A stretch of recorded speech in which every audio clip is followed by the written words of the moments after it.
We should have another referendum on leaving the EU. We should be given the chance to think again. Plenty of people support that idea, and Labour hasn't ruled it out. But this morning it's being suggested by a former minister in Theresa May's government. Justine Greening, the former Education Secretary, has written a piece for The Times in which she says the decision must be taken out of the hands of stalemated politicians. And Justine Greening is in our Westminster studio. Good morning to you. Morning, Justin. There is a plan, Theresa May has it. It's the Chequers compromise. Are you saying now that you could not vote for that? Yes, because I think in practice it suits no one.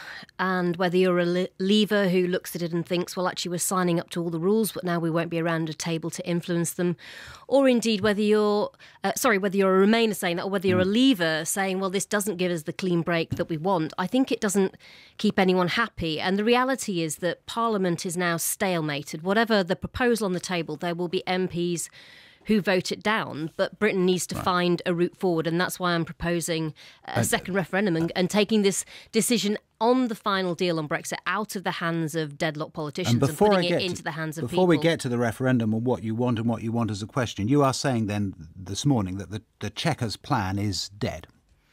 Well, I don't think it can work, and I think it was a genuine clever attempt at a compromise that could work. But in practice, having looked through the detail now, it just won't. And I cannot see how going forward the Common Rule Book will be able to be workable in practice. And what we need is a clear route forward that actually settles this European question once and for all. So what is the question you want asked? I think people should have to choose between the three options that are genuinely on the table, which is the Prime Minister's deal, no deal, or indeed staying in the European Union. And what I'm saying is that we should have a first and second preference approach so that voters can vote for the option they like the most, but actually they also have to vote for what their second preference would be. It's how we elect mayors across the country. It's a smart way of finding a compromise. But I think what I'm trying to say is we have to be pragmatic now about the fact that Parliament will not be able to take a decision on this final deal. It will vote for what it doesn't like, but we have to have a direction of what we do like, and that's why we have to put this back in the hands of the people. What do you say, though, to the suggestion, it'll be made very strongly to you later today, that it was put in the hands of the people and one side won, and this now gives at least the option of that being overturned, and that could undermine our democracy more than any other single thing that could be done by a government? I think that millions of people who voted for Leave will feel that this approach is not what they voted for in the referendum in 2016. And the basic problem we've got is that Westminster works on party lines, but Brexit is above party politics. And so in a way, it's not set up to deal with this issue. And that's why I think it's failed. But we have to recognise that reality and nevertheless find a way forward. And I think it's time to go back to the British people to give the decision to them, put it in their hands. What they will say is we've taken that decision. And now it is up to you, the politicians, to follow it through. It is actually as simple as that. Unless, of course, you believe, and I suppose I should ask you this as a question, whether the original referendum was in some way illegitimate, as some do, because of the use of money that possibly shouldn't have been used and data being misused, etc., etc. I mean, do you accept that referendum that we had was legitimate? Yes, I do. But what I'm saying is that Parliament it has to be followed through on, doesn't it? What I'm saying is that Parliament has been unable to follow through on it, Justin. And we have to recognise that and then decide how we deal with that.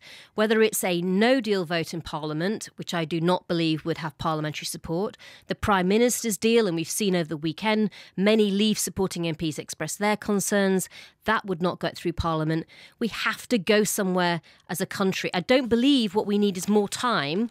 What we need is a proper decision that we can follow through on as a country. And that's why I'm saying if Parliament cannot do that, then it has to go back to the people to reach a final conclusion on the Brexit way forward. Another objection could be, though, that one of the options on the table, staying in the EU, actually isn't on the table at all, because we couldn't stay in on the same terms as we could at the moment. They wouldn't want us to. We'd have to renegotiate. And in a sense, that added complication would just be, it would be chaotic, wouldn't it? The vote itself would be chaotic. I don't agree with that at all.